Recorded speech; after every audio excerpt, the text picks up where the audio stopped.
Bueno, y está con nosotros Adrián Romero, que es profe, pero es escritor, y la verdad que sacar un libro hoy, yo no sé si todos saben, quienes nos escuchan, el esfuerzo que significa, pero bueno, Adrián, bienvenido. ¿Qué tal? Buenos días, muchas gracias por la invitación. Ahí empezamos a charlar del libro. Primero decir que la edición es tan cuidada como acostumbra hacerlo Darío Falconi. Sí. Me decía fuera de aire, un facilitador de todo. Para el caso de que esta es mi primera publicación, todo el conjunto de inquietudes y expectativas e inseguridades que aparecen las fue solucionando de un modo muy profesional y humano. Es una característica que se le suma a la factura técnica de su trabajo exclusivo como editor en el Mensú. Sí, totalmente. Un gusto trabajar con Darío. Un gusto. Gustavo, está con nosotros un ex compañero de estudio suyo. Es compañero de estudio, es compañero de, digamos, que se entienda bien, convivíamos en la misma casa, éramos compañeros en algún momento de departamento, y nos conocemos con Adrián, no sé, debe ser mucho tiempo, ¿no? Inclusive bueno, tiene alguna responsabilidad en cuanto a que esté Paloma, en cuanto a ser el amigo que hacía la pata que faltaba estudiar para que uno avanzara con la compañera que a uno lo tenía loco de amor. Y bueno, el producto de eso, bueno, está Paloma, ¿no? De aquel recuerdo que es más privado.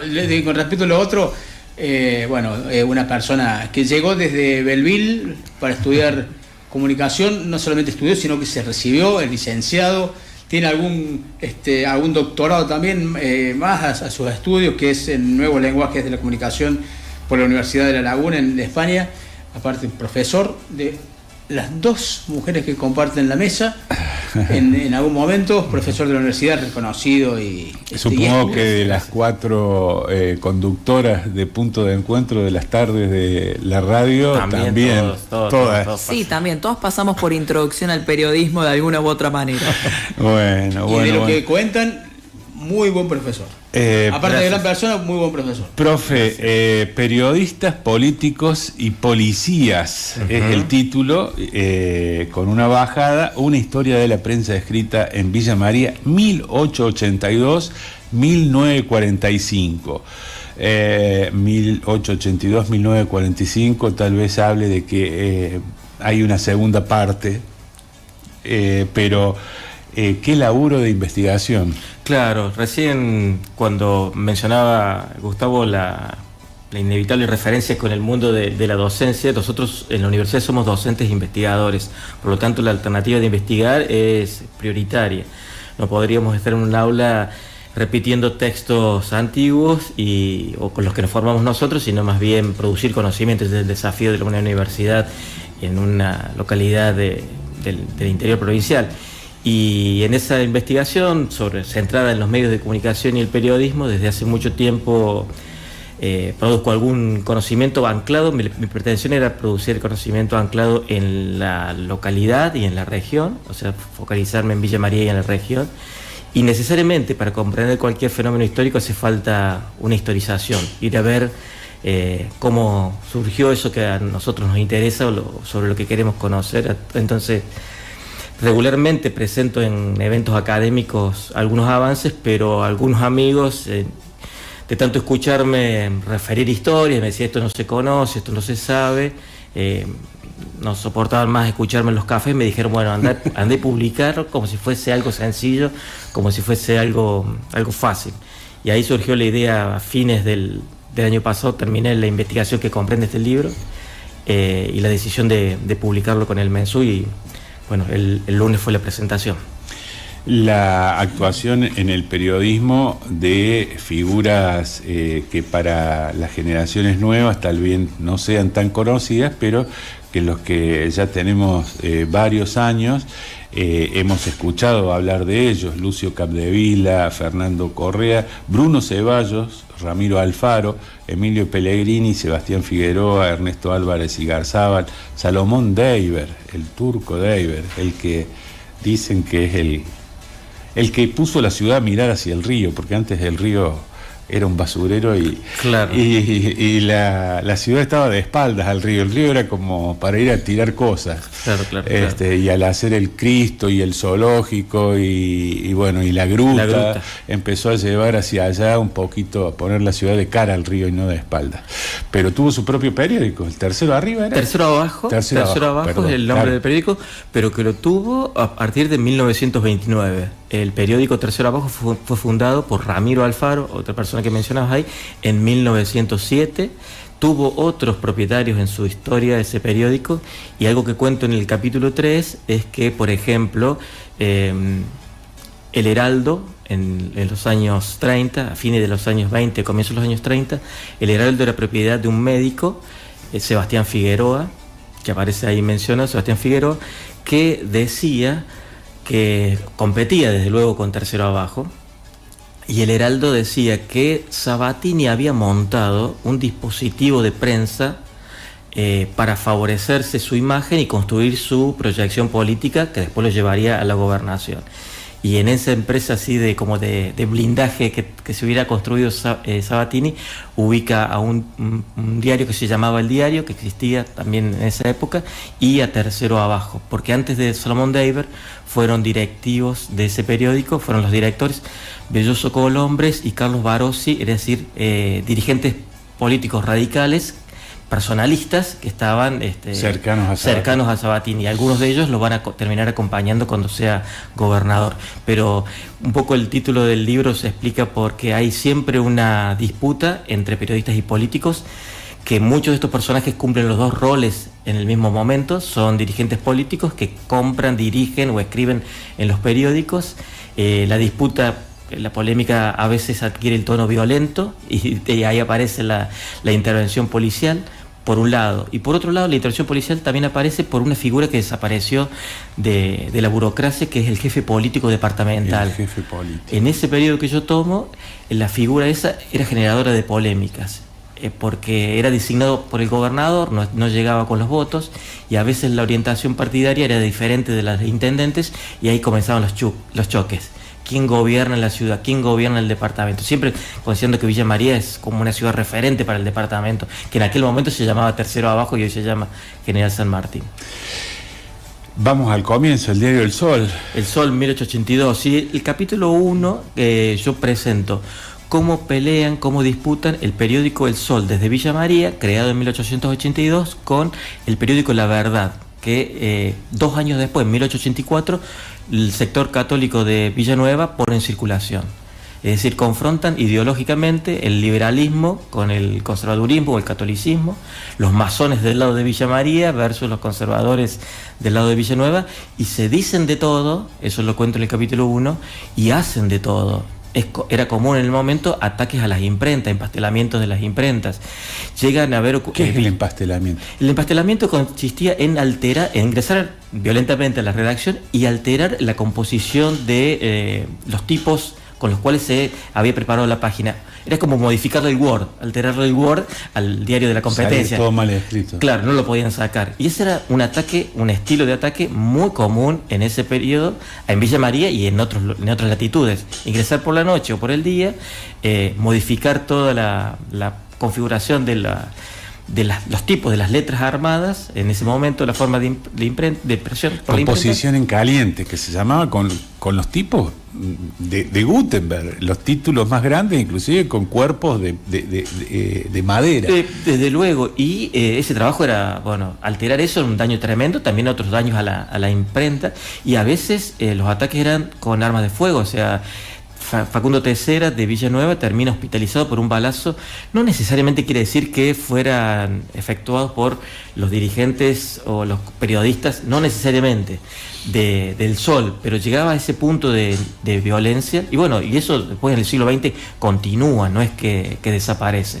Te mencionaba recién Ramiro Alfaro, fundador de 1907 de Tercero Abajo. Él muere de 2 balazos supuestamente propinados por otro periodista, Guillermo Saunders, digamos que un fundador de un periódico en Villa María, que no era villamariense, pero después de muchos encarcelamientos, yo lo cuento en el capítulo 2, encarcelamientos, vejámenes, persecuciones, es una historia, la de la prensa de Villa María es una historia oscura, violenta, de persecuciones. Hay en el capítulo 3 aparece una referencia a esto que señalaba la acción de Figueroa. Figueroa decía que para ejercer el periodismo había que ser valiente.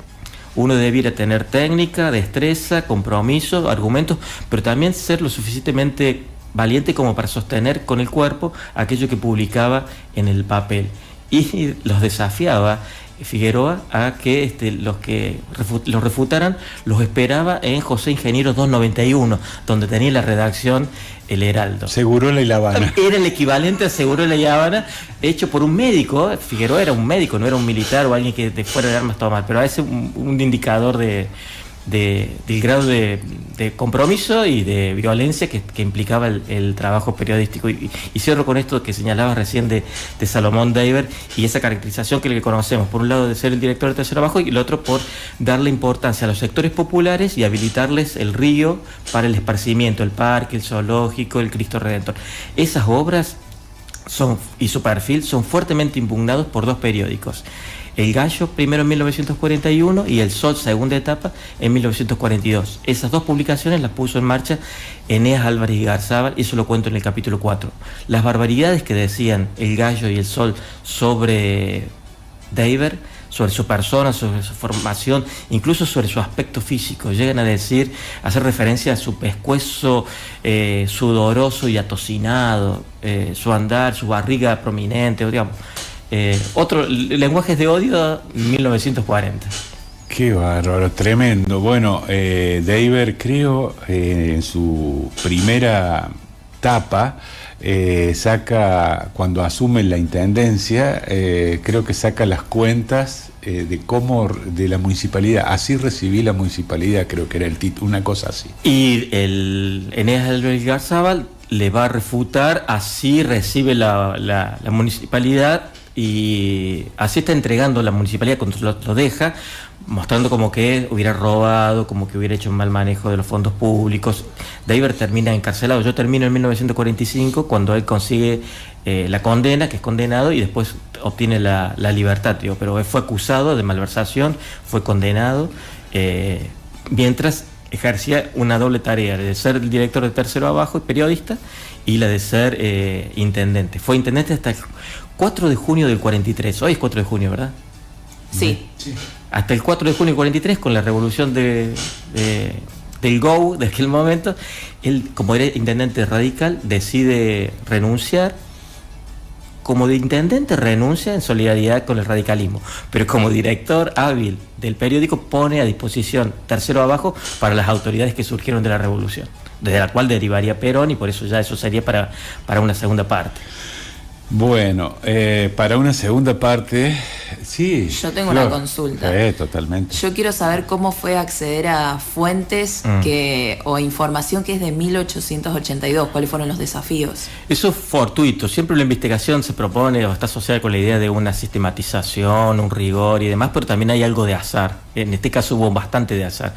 En una conversación y reuniones gastronómicas de esta que no precisó mucho Gustavo en beneficio del programa, en una de esas conversaciones, esas reuniones, Marcelo Dughetti, el poeta y amigo, me dijo: vos hablas siempre del Sol, en la biblioteca donde yo trabajo está encuadernado completo. Yo siempre tenía referencias del Sol por los textos de Calvo, de Dino Calvo, alguien también significativo para esta casa. Y entonces me facilitó la biblioteca el acceso, y entonces pude ir ver esta polémica que cuento y con respecto de la verdad. Pero en otros, por ejemplo, el Archivo Histórico de Villa María, el Archivo Histórico Municipal, tiene algunos ejemplares de algunas otras publicaciones más cercanas en el tiempo, que están incompletas, que su deterioro está marcado. En esos casos siempre el consejo es trabajar con guantes, operarlos con guantes. Y le contaba recién fuera del aire la particularidad de que, por ejemplo, El Gallo, el periódico que mencioné, muchos ejemplares están en el Archivo Histórico de la provincia, en Córdoba. Y ahí... Qué casa hermosa. Sí. No sé si sigue estando la construcción en el mismo nueva, lugar. digo yo. No, la construcción nueva que está... El viejo archivo de no. la provincia era maravilloso. No, una casona antigua. No, esto es sobre Porta Lugones, esa construcción de Schiaretti nueva, no. todo muy modernos. Bueno, pero por ejemplo, ahí hay una persona dedicada a asistirte en la consulta y vos no tocas el documento. Algunos documentos, por el grado de valor que tiene, la sensibilidad que para la manipulación, hay una persona destinada, es algo muy extraño, a girarte las páginas mientras vos tomás nota, fotografías o lo que sea, con guantes y barbijos, no te dejan entrar lapicera, y está muy bien que tengan ese cuidado, digo, da cuenta del valor que tiene eso. Respondiendo directamente, es muy azaroso.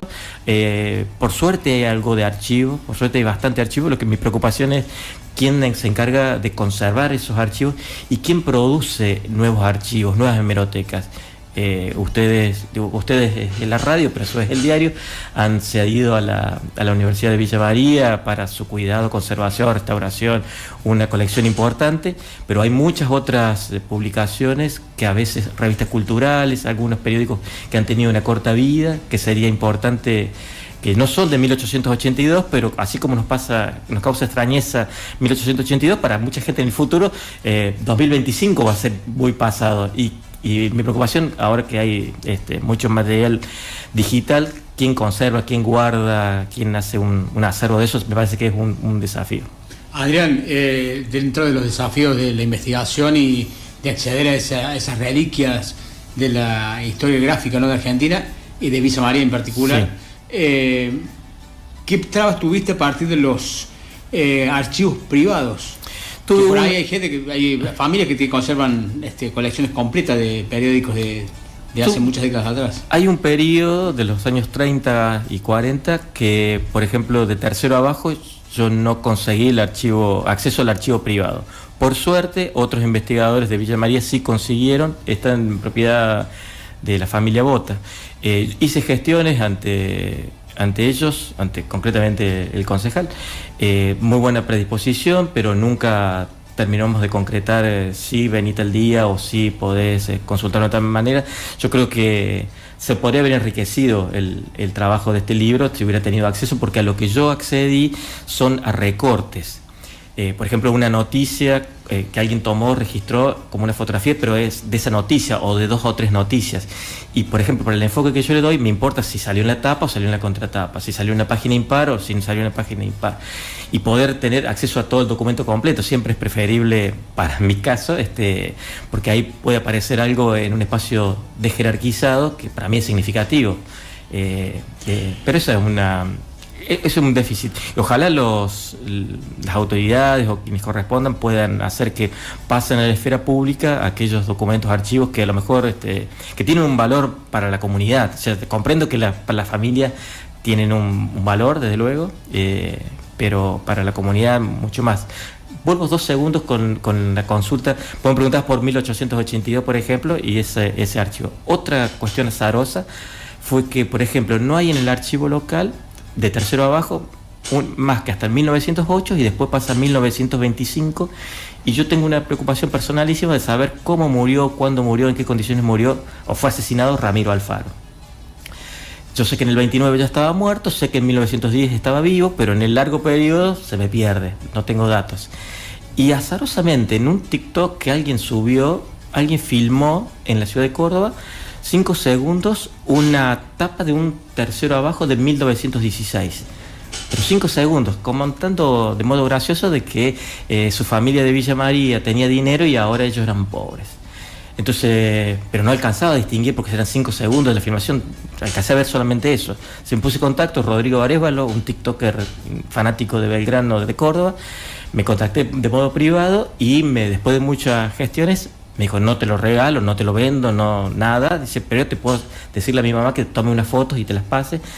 Y pude identificar que en diciembre del 16, de 1916, Ramiro Alfaro era el director responsable, por lo tanto ya se me achicó un poco la brecha, ya sé que hasta diciembre del 16 estaba vivo. Pero eso, así como muy azaroso, no, ni siquiera yo estaba buscando TikTok, me lo pasó mi sobrina. Así que ahora tengo cuenta en TikTok y presto atención a los videos de TikTok. Ya no tengo tanto prejuicio con esas formas. 200 páginas, quiero decir esto, seguimos charlando, pero quiero decir esto, son 200 páginas, una edición extraordinaria de Darío. ¿Dónde se consigue? Por ahora es reciente la presentación, es una edición que hago personalmente, me pueden contactar a mí. Bueno, pero a Gustavo Caleri. A Gustavo Caleri es el próximo destinatario de Libre Libro. Gustavo, sí. Y bueno, el Piojo también. Sí, yo pienso, fue muy reciente la presentación, tengo pensado llevarla a librerías y bibliotecas, la verdad que todavía no lo he hecho. Sigo estando con docencia y viajando, así que se me complican un poco los tiempos. Para la segunda parte hay una anécdota hay una historia muy interesante. ¿Se está grabando esto? Así lo tengo registrado después. No, yo te voy a dar la fuente. La fuente es Carlos Sachetto, que fue director del Noticias. Sí, también un libro interesante que publicó. También un libro interesante que publicó. Y Carlos, en charla de café, no sé si lo dijo en la presentación del libro, creo que no, se discutía en épocas de la dictadura si Miguel Olaviaga, si Bernardino Calvo se entregaban, porque estaban perseguidos y escondidos, se entregaban y el diario Noticias dejaba constancia de que se habían presentado en la fábrica de pólvora o seguían en la clandestinidad, porque Sachetto y otro grupo les decía, si ustedes se presentan y nosotros lo dejamos escrito, no los van a poder desaparecer. Era generar un salvoconducto. Que quedara establecido que ellos se habían presentado. Bueno, debe haber estado tu papá también en esas discusiones, sí. Gustavo. Eso por un lado, discusiones dentro de una redacción con lo que había que hacer, que era necesario. Y lo otro es que cuando terminan de estar incomunicados en Sierra Chica, les llevaban el diario de la semana, el diario de toda la semana, y en el horóscopo, en el signo, le escribían una carta. O sea, los 7 días de la semana hacían una carta. La familia está bien. Encriptado, un mensaje encriptado en el horóscopo. Sí. Me pareció una historia cuando me la contó Carlos, no sé si la contó ese día, no lo recuerdo, pero cuando me pareció maravillosa y todo un dato de la prensa villamariense para que... Sí. Y noticias que debiera poder accederse también. Yo tengo algunos ejemplares, muy pocos ejemplares sueltos que me han sido facilitados a partir de estos son los efectos del libro, a partir del anuncio de la publicación, gente que tiene algún elemento, que tiene algún documento, que por ahí, yo tengo unos ejemplares de opinión, yo tengo unos ejemplares del Noticias, voy haciendo un acervo como los que tenía del gráfico Gustavo, voy haciendo... Nosotros a través de Raúl Olcelli tenemos extensísimas conversaciones con el propietario, el que tiene el archivo, el cortador Elvio Romani, donde es un incunable, no tiene precio, no lo podemos pagar. No. Lo que le hemos propuesto es encuadernarlo, curarlo y ponerlo a disposición de la gente. No lo podemos comprar, pero sí que siga siendo él el propietario y nosotros mantenerlo, pero no, hace años que venimos detrás de eso y no lo conseguimos. A lo mejor ahora que la universidad está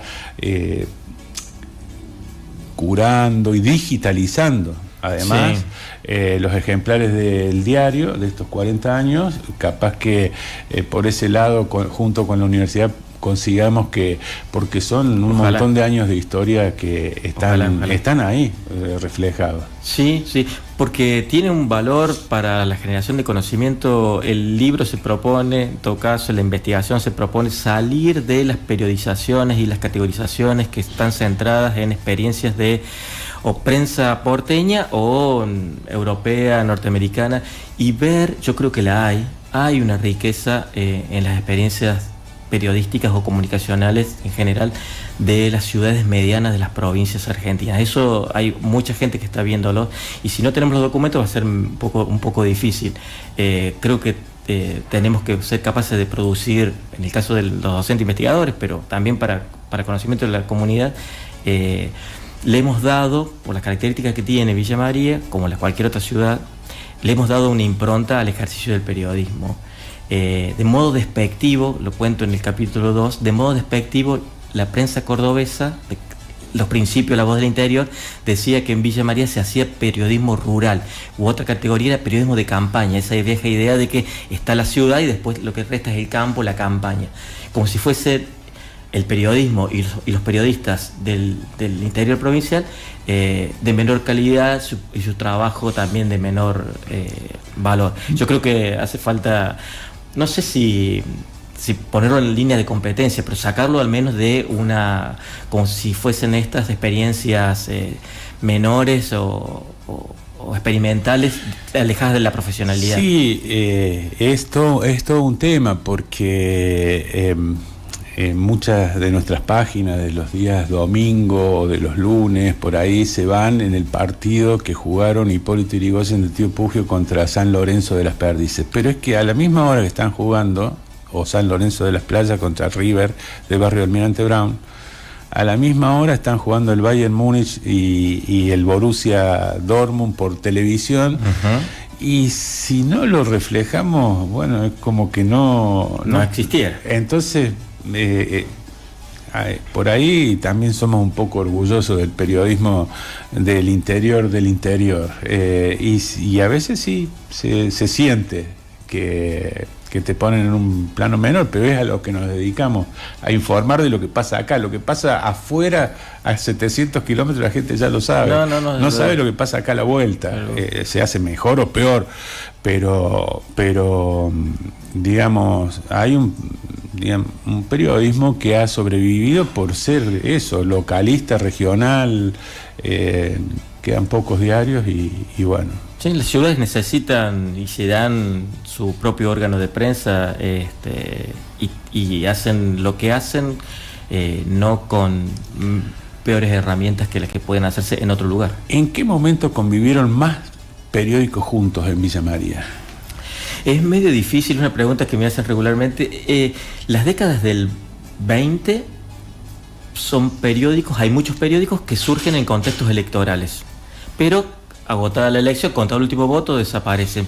Pero en la década del 30 y del 40 creo que aparece con más riqueza, porque conviven diarios, como por ejemplo El Heraldo, y periódicos, como por ejemplo Tercero Abajo. Pero hay muchos otros, de los cuales sabemos por Calvo, que dejó en 1982 un esquema, que de modo pretencioso quisiera empezar a completar, pero hay otros que pudieron haber existido, pero los que no hay ejemplares, o sea que no los puedo estudiar, ni saber con qué periodicidad circularon, quién era el propietario. Es un poco, se entra en un terreno de una nebulosa, que quisiera, por ejemplo, que no pasara para las generaciones futuras, que por ejemplo estos periodos que nosotros vivimos, que somos protagonistas, quedan también sin huellas como para registrarlos. Pero los años 30 y 40, que es la explosión de la prensa escrita, Villa María tenía, y todos con anunciantes, y todos con muchos anunciantes. Es un periodismo político con propietarios, dirigentes políticos, pero que no abandona nunca la dimensión comercial. Se vende, tienen anuncios, tienen publicidades. Mil gracias, profe, Ustedes. por la visita. El libro Periodistas, Políticos y Policías, una historia de la prensa escrita en Villa María 1882-1945. Adrián Jesús Romero, la edición de El Mensú, próximamente en las librerías. Sí, próximamente en las librerías, en breve lo llevamos. Bueno, mil gracias por la visita. No, por favor, gracias a ustedes por el espacio.